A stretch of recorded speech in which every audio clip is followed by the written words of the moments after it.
200,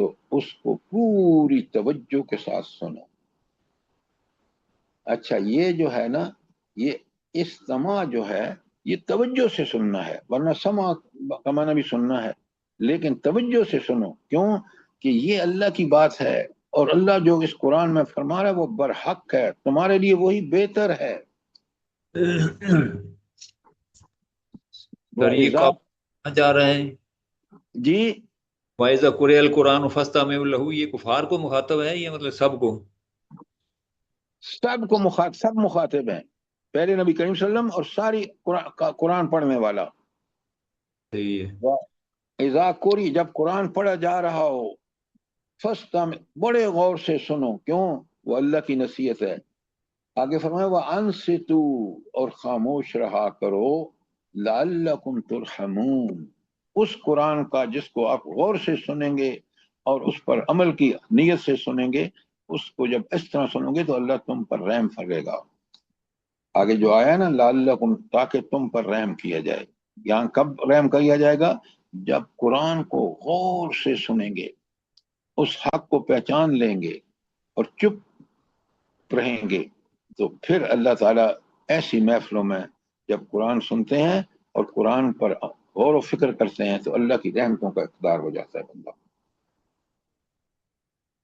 آیت 205 میں وَاذْكُرْ رَبَّكَ، اور اپنے رب کا خوب یاد کرو، فی نفسے کا، اپنے جی میں، اپنے دل میں، تضرعاً بخفیہ، عاجزی اور خوف کے ساتھ۔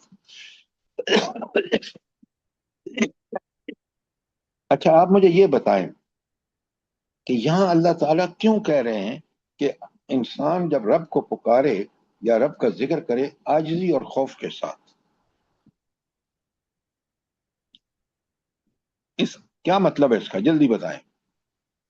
ہاں جی، جو عاجزی کا مطلب ہے کہ اپنی اس کو احساس ہوتا ہے کہ بھی میں کتنے غلط کام بھی کر چکا ہوں اور میں سچی توبہ کرتا ہوں تو اللہ تعالیٰ مجھے معاف کر دیں گے، اور امید اس بات کی ہوتی ہے کہ اللہ تعالیٰ سے امید رکھتا ہوں کہ اللہ تعالیٰ مجھ کو انشاءاللہ جنت کے راستے پہ لے کے جائیں گے۔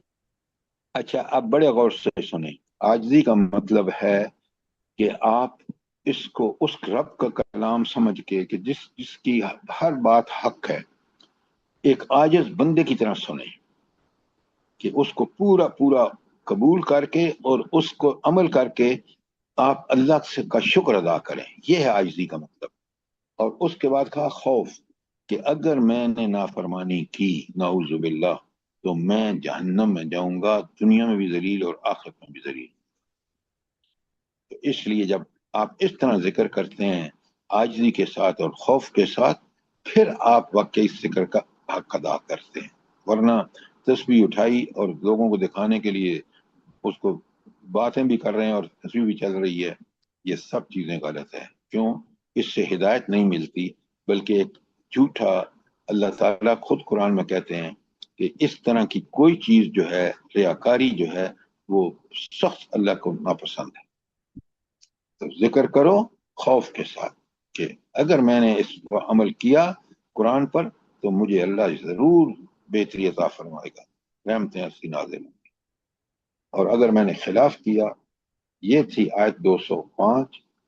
اور اس کے آپ میں سے کتنے لوگوں کو یاد ہے یہ جو قرآن کے بارے میں استفادے کی آیت ہے، اللہم انی عبدک و ابن عبدک و ابن امتک، یہ کتنے لوگوں کو یاد ہے؟ الحمدللہ یاد ہے سر۔ اب عاجزی کے ساتھ اور خوف کے ساتھ اس کو پڑھا کریں، تاکہ ہمیں پوری طرح دیکھیں ہم دعا کر رہے ہیں ان تجعل القرآن ربیع قلبی، اللہ اکبر، کتنی بڑی بات میں اللہ سے مانگ رہا ہوں، ونور صدری وجلاء حزنی وذہاب ہمی وغمی، اللہ اکبر اللہ اکبر۔ فوراً آپ کہیں آمین یا رب العالمین۔ آمین۔ اور آپ اللہ کہتے ہیں مدون الجہر من القول، اور بلند آواز سے نہیں، پست آواز سے دل میں، تاکہ اللہ کا جو ساری رحمتیں ہیں وہ آپ کو ریاکاری کے بغیر ہی ملیں۔ آپ ریاکاری اونچی آواز سے پڑھ کے لوگوں کو سنانے کا کوئی فائدہ نہیں۔ اور پھر فرمایا بالغدو والآصال، اور اس طرح آپ اپنے رب کا ذکر کرتے رہیں. کیسے؟ بالغدو، صبح کے وقت بھی اور شام کے وقت بھی. نوٹ فرمائیں کہ یہ ذکر کتنا انسانی زندگی میں، چاہے وہ زبانی ذکر ہو، چاہے وہ عملاً ہم جب سنیں تو اس پہ عمل کریں، تو یہ کتنا مفید ہے. اور آخری ساری وَلَا تَكُن مِّنَ الْغَافِلِينَ، اور غافلوں میں سے نہ ہو. اللہ تعالی ہمیں ربنا لا تجعلنا منہم، کیوں؟ غافل جو ہے وہ اللہ کا بندہ نہیں، وہ تو شیطان کا بندہ بن جاتا ہے اپنی غفلت کی اللہ وجہ پاک سے. معاف کر دے سب کو. آمین. اچھا، آگے آخری آیت ہے اس سورت کی، جو آج ہم 206 آیتوں والی سورت ختم کر رہے ہیں، آراف. ان الذین عند ربک، آئے ہائے، لا یستکبرون. اب پہلے تو مجھے یہ بتائیں کہ کون سے لوگ ہیں جو اللہ کے پاس ہیں اور وہ تکبر نہیں کرتے؟ وہ کون لوگ ہیں بلا؟ فرشتے. نادرہ بابی بالکل آپ نے ٹھیک کہا، فرشتے. دیکھیں یہ فرشتے 24 گھنٹے ذکر میں رہتے ہیں. ان الذین عند ربک، وہ لوگ، وہ جو فرشتے جو آپ کے رب کے بالکل قریب ہیں، لا یستکبرون عن عبادتی، وہ اس کی عبادت سے کے بارے میں تکبر بالکل نہیں کرتے. وَيُسَبِّحُونَهُ، اور اس کی تسبیح کرتے رہتے ہیں کہ تو بے عیب ہے اللہ تعالیٰ. وَلَهُ يَسْجُدُونَ، اور اسی کے لیے سجدے کرتے ہیں. کتنی پیاری یہ آیات ہیں. آخر پارے کی جو ہدایات اللہ تعالیٰ نے دی ہیں، اور ہر آیت کتنی اہم ہے. 206 آیتیں آپ نے پڑھی ہیں. سورہ آراف کتنی جامع صورت ہے.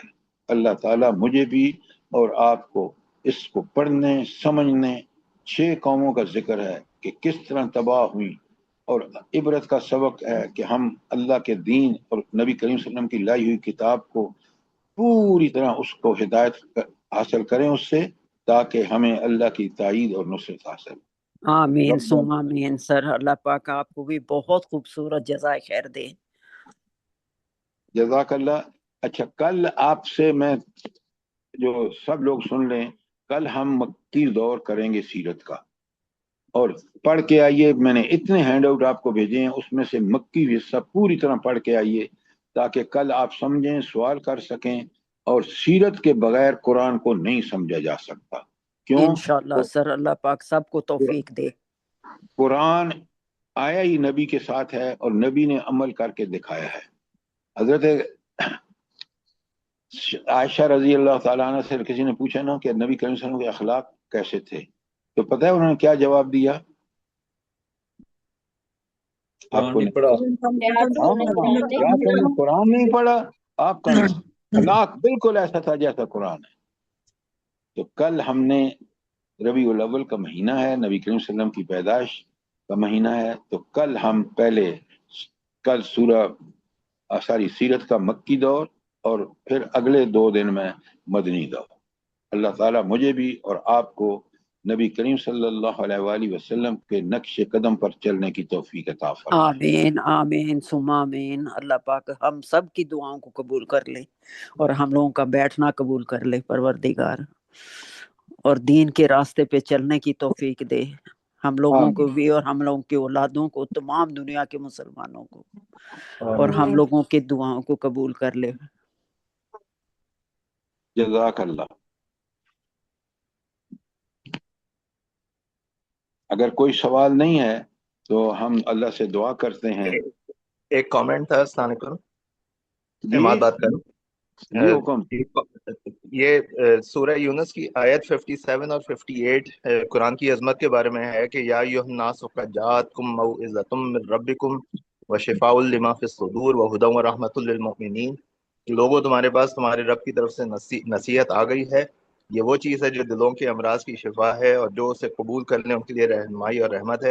اور اس سے اگلی آیت ہے کہ اے نبی کہو کہ یہ اللہ کا فضل اور اس کی مہربانی ہے کہ یہ چیز اس نے بھیجی، اس پر تو لوگوں کو خوشی منانی چاہیے، یہ ان سب چیزوں سے بہتر ہے جنہیں لوگ سمیٹ رہے ہیں.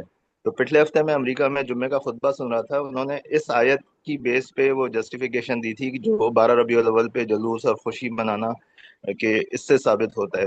تو میں بس یہ ہائی لائٹ کرنا چاہ رہا تھا کہ اس میں ویسے قرآن کا ذکر ہے، حضور صلی اللہ علیہ وسلم کی بعثت کا ڈائریکٹلی تو نہیں ہے. آپ اپنا عماد بھائی آپ کبھی دیکھتے ہیں کہ ہم اس مہینے میں خوشیاں منا کے گھروں میں یہ کبھی صحابہ نے نہیں کیا، لائٹیں جلا کے اور پتہ نہیں کیا کیا حرکتیں کرتے ہیں. اور عمل کرنے کے بارے میں یا نبی کریم صلی اللہ علیہ وسلم کی سیرت کو پڑھ کے اس کو رول ماڈل بنانے کے حوالے سے ہم کچھ بھی نہیں کر رہے. ذلت اور پستی ہمارا مقدر ہے. اور یہ سوشل میڈیا جو بتا رہا ہے، اور جیسے آپ فرما رہے ہیں کہ انہوں نے اس سے یہ نکالا، اصل میں یہ کتاب آئیے دیکھیں. آج آپ غور فرمائیں، دنیا میں لوگوں کی جو دلی بیماریاں ہیں، حسد، بغض، کفر، نفاق، گنتے جائیے آپ، ساری اخلاقی بیماریاں اصل میں دل کی بیماریاں ہیں، اور اس کا علاج صرف اور صرف قرآن اور نبی کریم صلی اللہ علیہ وسلم ہے. یہ بات سب لوگوں کو پتہ ہونی چاہیے. اور اگر ہم اپنی ان دلی بیماریوں کے ساتھ اللہ کے سامنے گئے تو کبھی بخشے نہیں جائیں گے. تو ان دلی بیماریوں کا علاج اور ہدایت قرآن سے ہے، اور قرآن ہی وہ واحد کتاب ہے دنیا کی جو آج اللہ نے اس کی خود حفاظت دی ہے. نبی کریم صلی اللہ علیہ وسلم کی سیرت اور قرآن کے علاوہ کوئی چیز مومن کے لیے جو اہل ایمان ہے سچا، اس کے لیے اس سے بڑھ کر کوئی چیز نہیں ہے. جی سر بالکل آیت کو غلط کوٹ کر رہے ہیں نا، قرآن کے نزول کو دوسری طرف لے کے جا رہے ہیں. بالکل غلط، یہ بالکل آپ نے ٹھیک. ربنا تقبل منا انک انت السمیع العلیم وتب علینا انک انت التواب الرحیم. جزاک اللہ. یا رب العالمین.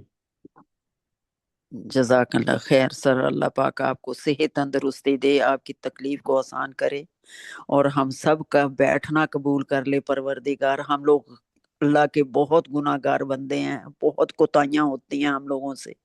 ہم لوگوں کی توبہ کو قبول فرما لے پروردگار، اور جو بیمار ہیں ان کو صحت تندرستی والی زندگی بخشے اپنی رحمتوں سے، ان کی تکلیفوں کو دور کرے، اور جو اس دنیا سے رخصت ہو گئے ہیں ان کی آگے کی منزلیں آسان کرے پروردگار. ہم لوگوں کی اولادوں کو نیک کرے، تمام دنیا کے مسلمانوں کو دین کی راہ پہ چلنے والا بنائے.